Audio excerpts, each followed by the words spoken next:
একজনকে পড়াতে বসে, এই দেখো পড়ার তো নাম নেই, বই খাতা সব পড়ে আছে, ওর মতো পুতুল নিয়ে খেলা করছে, দেখেছো? তোমাদের বাড়িতে এরকম হয়? পড়ার সময় পড়া না করে পুতুল নিয়ে খেলা? এখন বাজে কটা?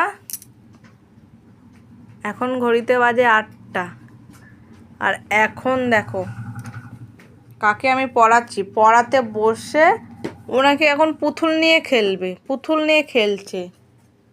ভাবা যায়? এরকম তোমাদের ঘরে হয়? কার কার ঘরে এরকম হয় অবশ্যই কমেন্ট করে জানাবে। সব বই খাতা খেলিয়ে রেখেছে, পড়ার তো নামই নেই। ওই যে পুতুলটাকে নিয়ে ঘুরে বেড়াচ্ছে, এই যে খেলা করছে।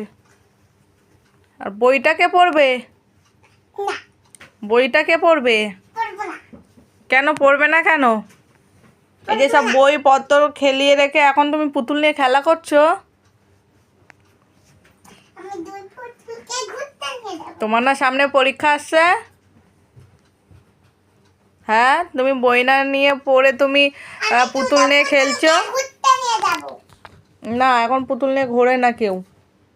এখন খেলার টাইম না, এখন পড়ার টাইম, এখন পড়তে হয়।